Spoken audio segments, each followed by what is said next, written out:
Apocalipse 16.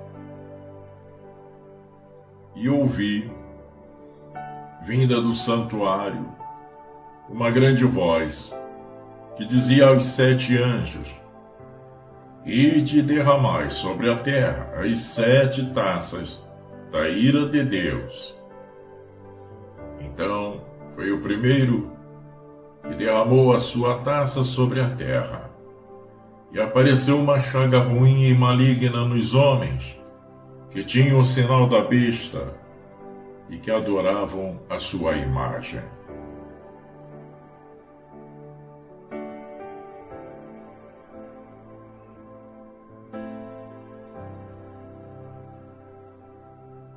O segundo anjo derramou a sua taça no mar, que se tornou em sangue como de um morto, e morreu todo ser vivente que estava no mar.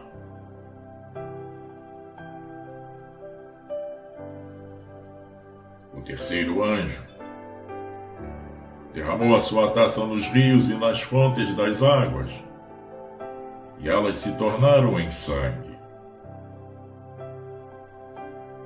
E ouvi o anjo das águas dizer: Justo és, que és e que eras, o santo, porque julgastes estas coisas, porque derramaram sangue de santos e de profetas, e tu lhes tens dado sangue a beber. Eles o merecem.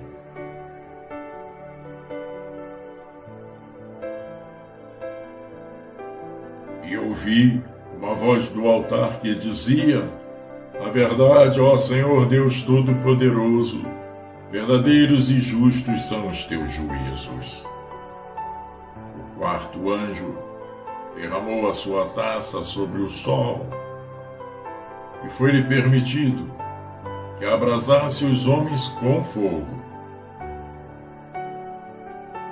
E os homens foram abrasados com grande calor e blasfemaram o nome de Deus, que tem poder sobre estas pragas, e não se arrependeram para lhe darem glória.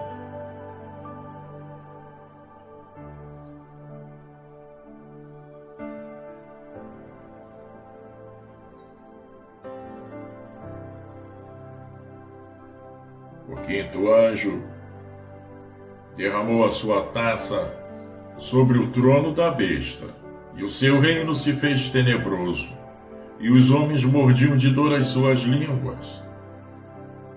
E por causa das suas dores, e por causa das suas chagas, blasfemaram o Deus do céu, e não se arrependeram das suas obras.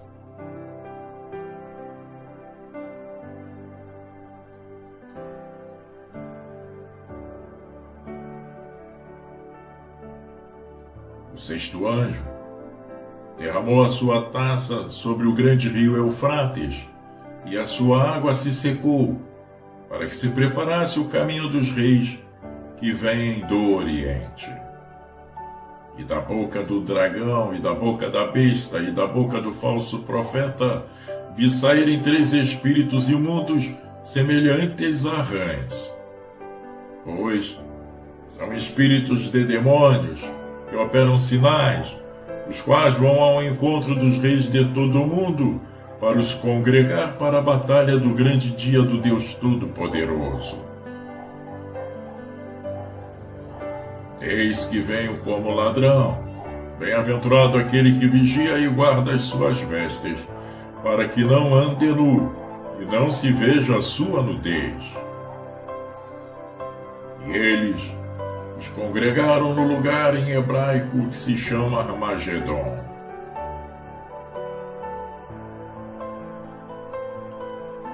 O sétimo anjo derramou a sua taça no ar, e saiu uma grande voz do santuário, da parte do trono, dizendo: Está feito. E houve relâmpagos, e vozes, e trovões. Houve também um grande terremoto, qual nunca houvera, desde que há homens sobre a terra. terremoto tão forte, quão grande, e a grande cidade se fendeu em 3 partes, e as cidades das nações caíram, e Deus se lembrou da grande Babilônia, para lhe dar o cálice do vinho do furor da sua ira.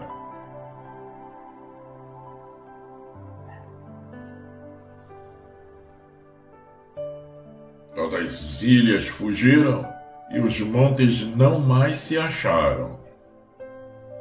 E sobre os homens caiu do céu uma grande saraivada, pedras quase do peso de 1 talento. E os homens blasfemaram de Deus por causa da praga da saraivada, porque a sua praga era muito grande. Comentário do 16º capítulo do livro de Apocalipse. Neste capítulo, temos um relato do derramamento das taças que foram enchidas com a ira de Deus. Elas foram derramadas sobre todo o império do Anticristo e sobre todas as coisas pertinentes a ele. Sobre a terra, verso 2. Sobre o mar, verso 3. Sobre os rios e fontes de água, verso 4. Aqui, as hostes celestiais proclamam e aplaudem a justiça de Deus em seus julgamentos.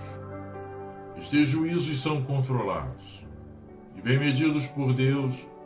A justa iniquidade está prevalecendo em todo o mundo, em que não somente o anticristo, como o próprio diabo, estão sendo adorados pelos ímpios, porque consentem e promovem a falsa liberdade que eles têm para viverem em desenfreada carnalidade, contra tudo que se nomeia santo e que seja de Deus. A dimensão e intensidade dos juízos se faz necessária, porque não é contra um poder político ou militar que Deus está lutando, mas contra todo um sistema carnal e mundano ligado à natureza ímpia dos pecadores em todo o mundo, que se encontram reprovando a palavra de Deus e aprovando as práticas relativas ao inferno e ao diabo. Não precisamos nomear aqui as muitas práticas abomináveis que são de conhecimento geral e que são aprovadas e apoiadas não somente pela população mundial, como até mesmo promulgada pelos próprios governantes. E com muitas destas práticas, a própria igreja tem se contaminado, de maneira que não deixará de receber a justa parte de aflição e correção da parte de Deus nestes juízos que ele está trazendo sobre o mundo. A 4ª taça foi derramada no sol, a 5ª na sede da besta, a 6ª no rio Eufrates, a 7ª no ar, e com a qual caíram as cidades das nações, e a grande Babilônia veio em lembrança diante de Deus. Vimos no capítulo anterior a grande e solene preparação que foi feita para o derramamento das taças. Agora temos o desempenho desse trabalho. Aqui observe que, embora tudo tenha sido preparado antes, nada deveria ser executado sem uma ordem positiva imediata de Deus. Isso ele deu fora do templo, respondendo às orações do seu povo. Mal, a palavra de comando foi dada, foi imediatamente obedecida, sem demora, sem objeções. Descobrimos que alguns dos melhores homens, como Moisés e Jeremias, não entraram tão prontamente e cumpriram o chamado de Deus à sua obra, mas os anjos de Deus primam não apenas pela força, mas pela prontidão para fazer a sua vontade. Deus diz: sigam seus caminhos, despeje as taças, e imediatamente eles fazem o seu trabalho. Somos ensinados a orar para que a vontade de Deus seja feita na terra como no céu.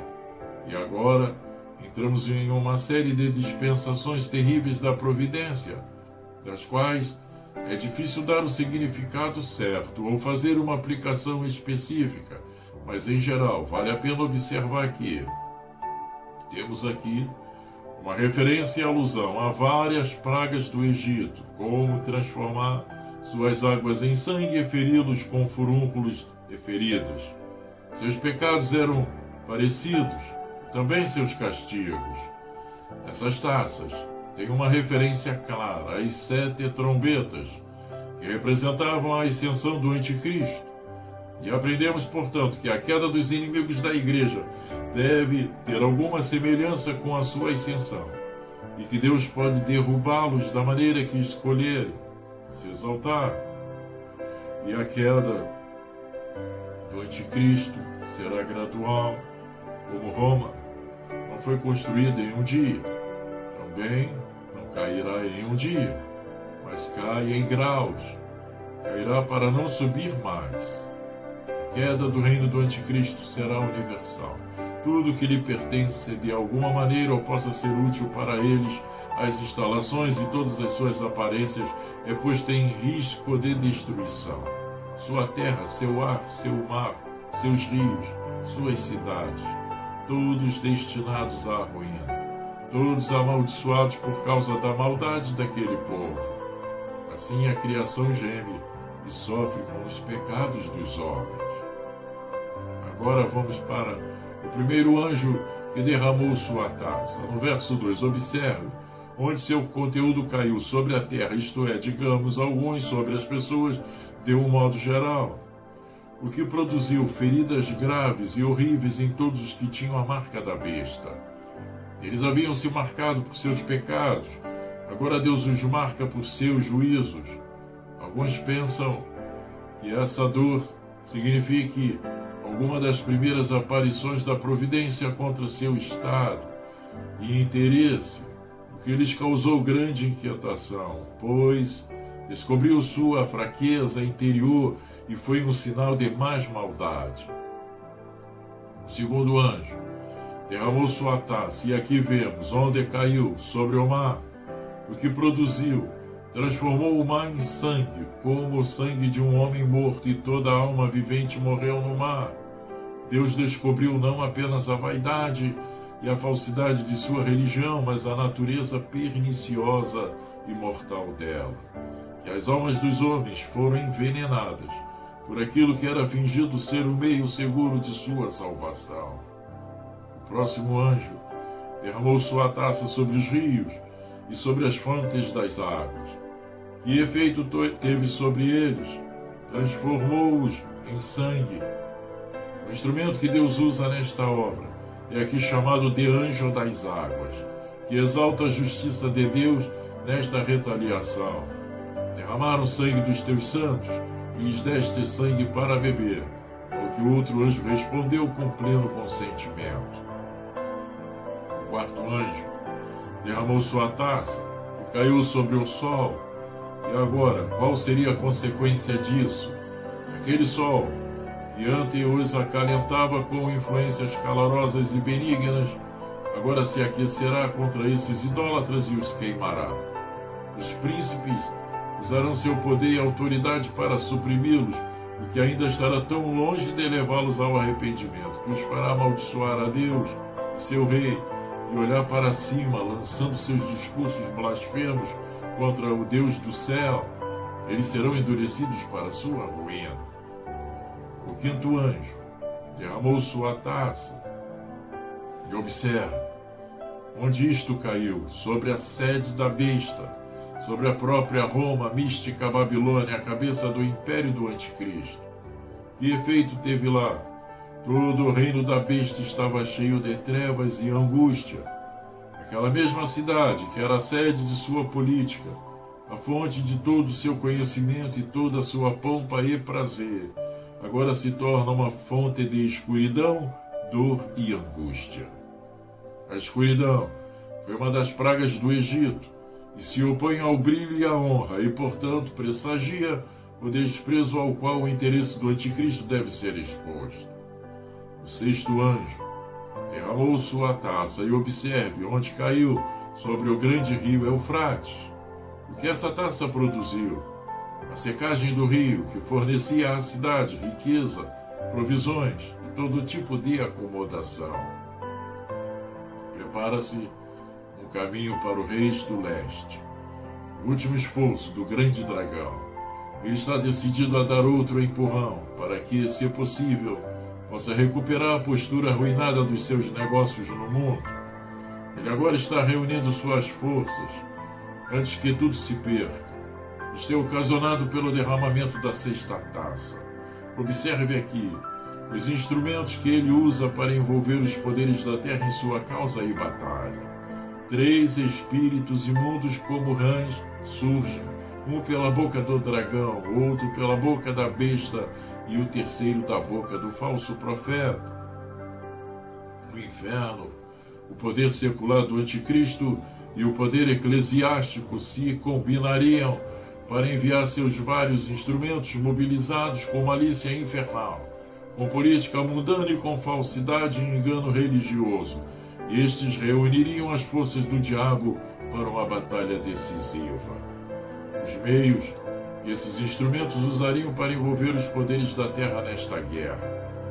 Eles faziam milagres pretensos, a velha estratégia daquele cuja vinda é segundo a operação de Satanás, com todo o poder, sinais, maravilhas mentirosos e com toda a ilusão da injustiça, conforme se vê em 2 aos Tessalonicenses 2, 9 e 10.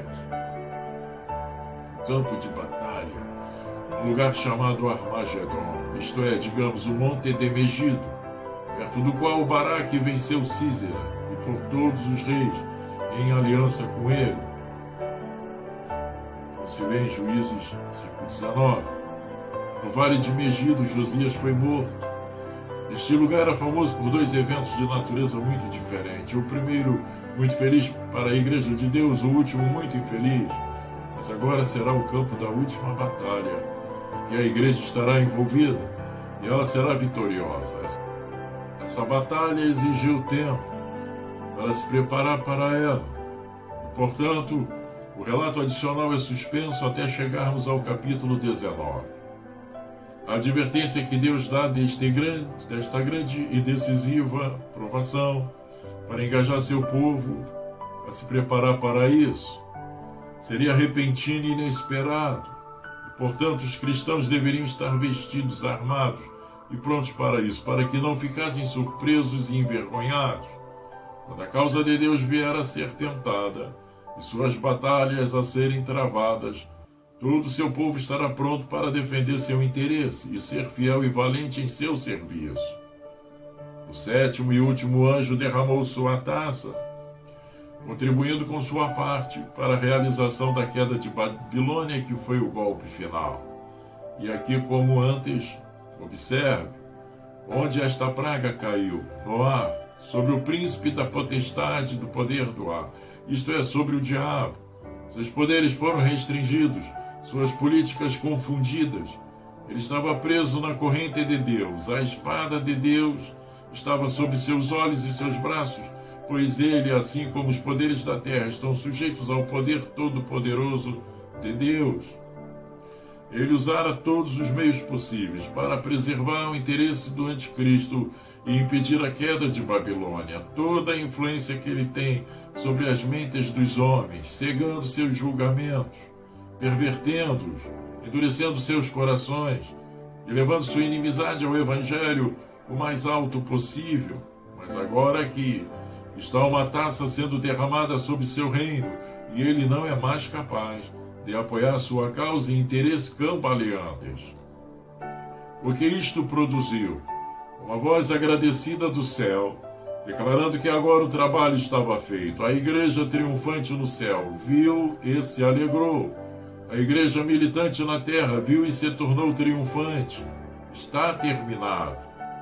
Uma comoção poderosa na terra, um terremoto tão grande como nunca houvera antes, sacudindo o próprio centro, e isto introduzido pelos habituais trovões e relâmpagos.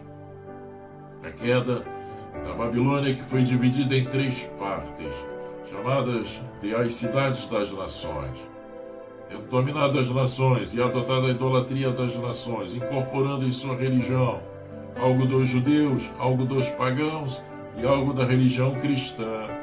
Ela era 3 cidades em uma. Deus agora se lembrava desta cidade grande e perversa. Embora por algum tempo ele parecesse ter esquecido a idolatria e a crueldade dela, agora ele lhe dá o cálice do vinho da ferocidade de sua ira. E essa queda se estendeu mais do que até a sede do anticristo. Alcançou do centro até a circunferência, e toda a ilha e toda a montanha, que pareciam mais seguras por natureza e situação, foram levadas pelo dilúvio dessa ruína. Como o reino do anticristo foi afetado por isto, agora tenha caído sobre eles como uma terrível tempestade, como se as pedras da cidade lançadas ao ar caíssem sobre suas cabeças, como pedras de granizo de um talento pesando cada uma. Eles estavam tão longe de se arrependerem que blasfemaram de Deus, e assim os puniu. Ali estava uma terrível praga do coração, um julgamento espiritual mais terrível e destrutivo do que todo o resto. Observe, as maiores calamidades que podem atingir homens comuns não os leva ao arrependimento, sem a graça de Deus trabalhando com eles. Aqueles que não são alcançados pelos julgamentos de Deus são sempre piorados por eles. Ser endurecido no pecado e na inimizade contra Deus, por seus justos julgamentos, é um certo sinal de destruição